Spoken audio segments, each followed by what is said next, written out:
So let's move to the next question, question 13. Calculate the heat energy required to vaporize 50 grams of water initially at 80 degrees if the specific heat capacity of water is 4.23 joules per gram per Kelvin. Specific rate of evaporation of water is 2260 joules per gram. Now, there's something you need to look at this. This is in gram, and all of these are also in grams. So it means that they are in conformity, they are uniform. So we can just solve without having to convert. So I'm going to say the heat energy required to convert it is going to be equal to the heat due to the specific heat capacity, MC delta theta, plus ml, the heat that is required to vaporize it at 100 degrees centigrade. So the mass is, so this is going to be equal to, the mass is 50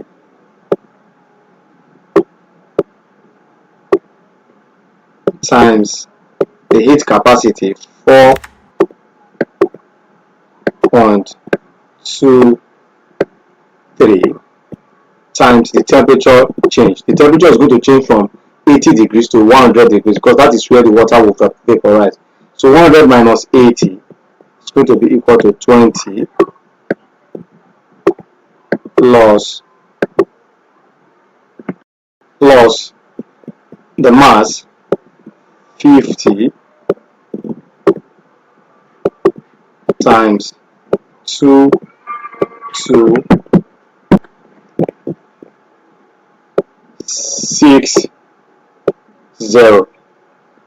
So I can easily multiply this. When I multiply 50 by 20, that's definitely going to give me 1000. So 1000 times 4.23 is going to give me 4230 plus, I'm going to multiply this by 2 to make it 100. When I multiply it by 2 to make it 100, the 100 times this is going to give me 226000. Now I'm going to divide it by 2 because I multiply this by 2. So when I multiply this by 2, you're going to give me 11300. So I'll just have to add this to it. So I'm going to have 0, 3, 2, 4. So when I add all of this together, I'm going to have 0, 3, 2, 7, 1, 1. So my result is supposed to be this: 170,230. So there's no correct option for this here. So number 14, in a series RLC circuit at resonance, the voltages across the resistor and the inductors are 30 volts and 40 volts respectively.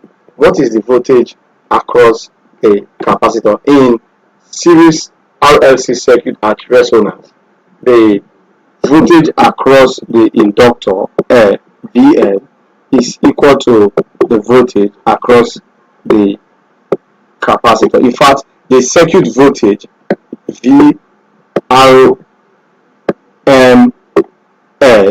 will be equal to the voltage across the resistor. But in this question, we're asked what is the voltage across the capacitor. So it's also going to be the same as the one across the inductor, which is 40 volts.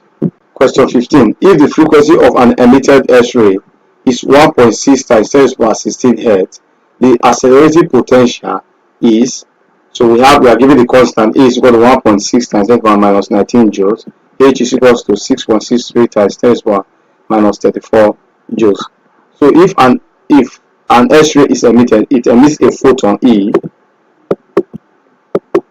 equal to hf.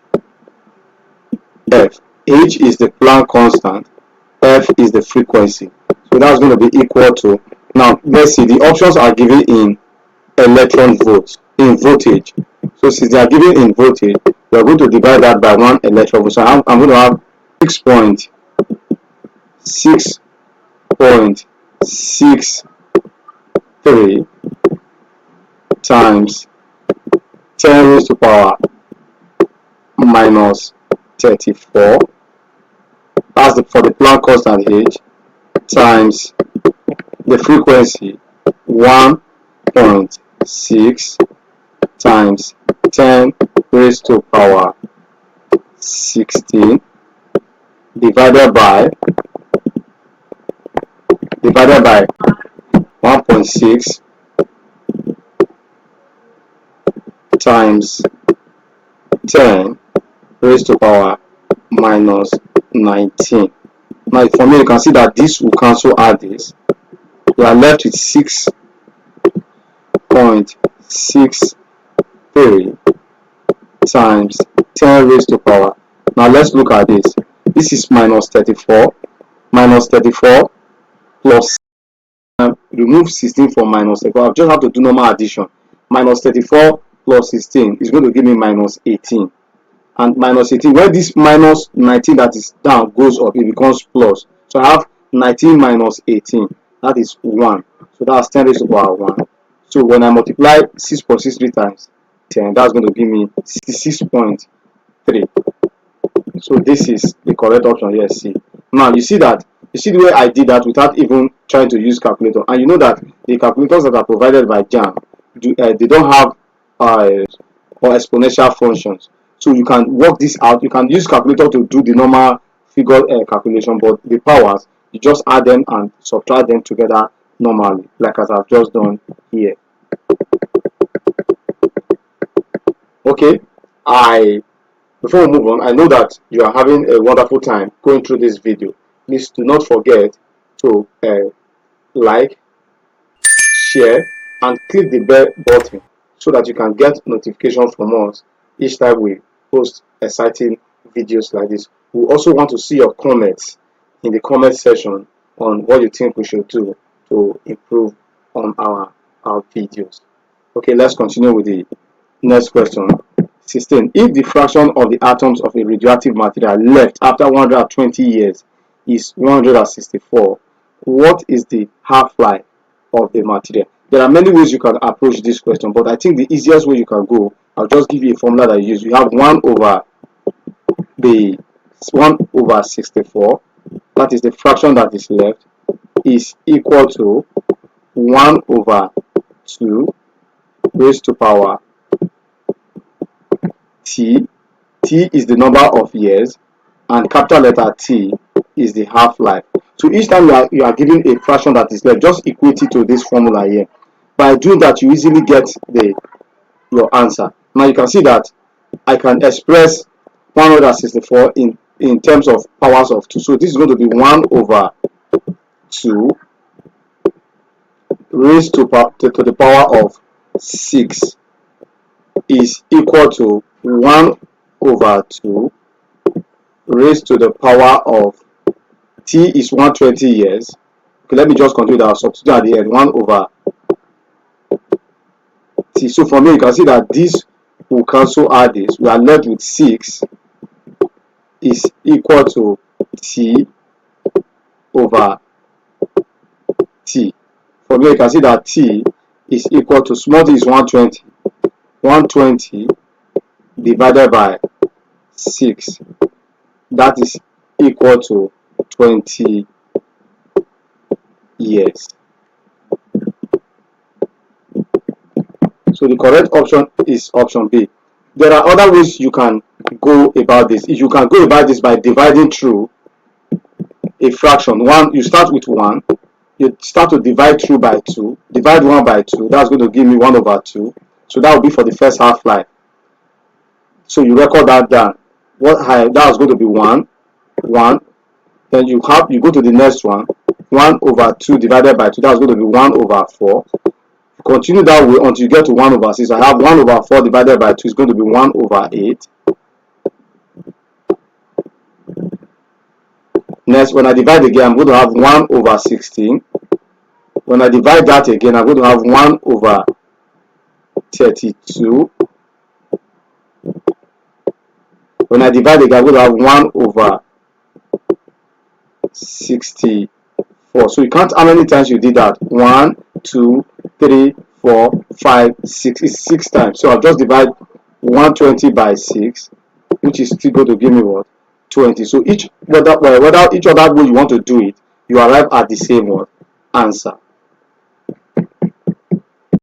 Okay, question 7. A certain radioactive source exhibits radiation that was found to be deflected by both magnetic and electric field. The radiation is most likely going to be a beta particle or an alpha particle. So they are non-electromagnetic. Gamma rays, X-ray, and ultraviolet ray are electromagnetic, but beta ray and X-ray are non-electromagnetic, so they can be deflected by electromagnetic fields. Number 18. The inner diameter of a test tube can be measured accurately using a pair of vernier calipers. You can measure the inner and outer diameter of a test tube of any tube or a rod with a vernier caliper. As a question 19, two bodies have masses in the ratio 3:1. They experience forces which impact them to their acceleration in the ratio 2:9 respectively. Find the ratio of the forces the masses experience. So I'm going to do this. F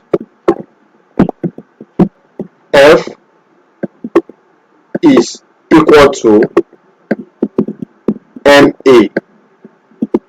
Here we have two forces or two masses which are in the ratio 3:1. They experience forces which impact to their acceleration in the ratio 2:9. So what I'm going to do is this. I'll just simply do this. F is going to be equal to the first mass. The ratio of the first mass is 3 times the first acceleration, that's 2. Then divided by, so I have to call this F1. Then I have F2 is equal to, so the second mass is 1 times the acceleration is 9. We can just cancel out 3 here, 1, 3 here, 3. So we have 2 over 3 when we multiply out. So this is 2 ratio 3. So the correct option is option C. Question 30. A particle of mass 10 raised to the power minus 2 kg is fixed to the tip of a fan blade which rotates with angular velocity of 100 radians per second. If the radius of the blade is 0.2 meters, the centripetal force is, now you can calculate centripetal force using the formula F is equal to mv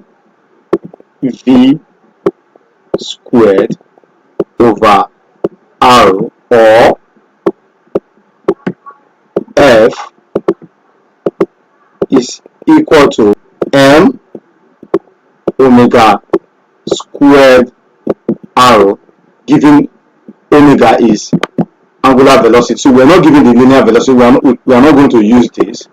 Rather, we're going to use this. So here I'm going to calculate this as m. My mass is 0.2 times. Now the angular velocity is 100. 100 is the same as 10 raised to power 2. 10 raised to power 2 all squared times 0.2. Sorry, here the mass is 10 raised to power minus 2, not 0.2. The mass is 10 raised to power minus 2. So this can also be translated to 10 raised to power minus 2 times 10 raised to power 2 times 2 is 4 times 0.2. Now you can see when I add this together, I'll be left with 10 raised to power 2 minus 2 plus 4 is 2 times 0.2. Now 2 raised to 10 raised to power 2 is 100. 100 times 0.2 is 20. So my answer is 20. That's option B. A lead bullet of mass 0.5 kilogram is fired with a velocity of 200 meters per second into a block of mass 0.95 kilogram. Given that the lead block can move freely, the final kinetic energy after impact is, here we have to look for the common velocity after impact, since it is an inelastic collision, because both the bullet and the block by a block of mass will move together. Now, first of all, we're going to use M1, U1 plus M2, U2 is equal to M1 plus M2 times V to get the value of this V. So the first mass is 0.05 times the velocity. 0.05 is the same as 1 divided by 20, or you can just multiply 5 by 2, that's 10. Count the number of decimal places. So let me just multiply this out. 0.05 times 200 is going to be 1000. Then count the number of decimal places, 1, 2. So I have to remove these 2 decimal places. I'm left with 10. So that's 10. But the block was at rest in the first place, so the momentum of the block is 0. So this 10 will be equal to, now M1 plus M2, 0.05 plus 0.95 is equal to 1. So 1 times V is what? V. So V is equal to 10 meters per second square. So the final kinetic energy is going to be 1 over 2 into M1 plus M2 times V squared. This is so because the block and the bullet, they stick together, so the mass increases to the sum of the two masses, and the formula for kinetic energy is half mv squared. So I added the mass together. So this is simply going to be 1 over 2 times 0.95 plus 0.05 is 1 times v squared is 10 squared, that's 100, and 100 divided by 2 is 50. So that's the correct option there. So you see how easy it is. You can actually work these things without needing a calculator. You see that throughout this video I have only used my calculator just once. A ball of mass, for question 22, a ball of mass 0.12 kg is thrown vertically upward with a speed of 10 meters per second from the top of a tower 10 meters high, neglecting air resistance. Its total energy just before hitting the ground is, here I'm going to do this. Let's say this is the tower. So I am going to throw a ball from the top of that tower to reach a maximum height. I'm going to call this V1 equals 0. At the maximum height, the final velocity of that ball is going to be equal to 0. The mass is 0.1 kg, thrown vertically upward with a speed of 10 meters per second from the top of a tower 10 meters high. The tower is 10 meters high. Now this is what is going to happen. I'm just going to calculate the distance traveled from this point to this point using one of the equations of motion. So we have speed, the initial speed. So I can use v squared is equal to u squared minus 2gh, because the object is going upward. The initial velocity is 10 meters per second. The final velocity getting to this point is 0. So I'm going to have 0 is equal to 10 minus 2 times 10 h. From here, when I move this way, I'm going to 10 squared rather, sorry. So when I move here, I'm going to have minus 100 equals minus 20 h. From here you can see that h is equal to 5 meters. 100 divided by 20 is minus 100 divided by minus 20 is 5 meters. So the distance traveled from here to here is 5 meters. Now we can calculate the total energy just before it hits the ground. This is the energy I want to calculate. Now here you can see that the total energy, the total height moved by the object at this point here is going to be 10 plus 5. The 5 meters that I calculated. So the total height is 15 meters. So the total energy before it hits the ground is actually the kinetic energy, but that kinetic energy is equal to the total potential energy at the top here. So I'm going to calculate the total potential energy. So that will give us the total kinetic energy when the object is about to hit what? The ground. So that simply is going to give us what? The potential energy P is equals to mg h. So that's going to be equal to 0.1 as for the mass times 10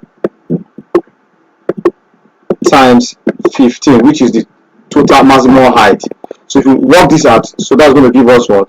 15. That's C. So the correct option is what? Option C.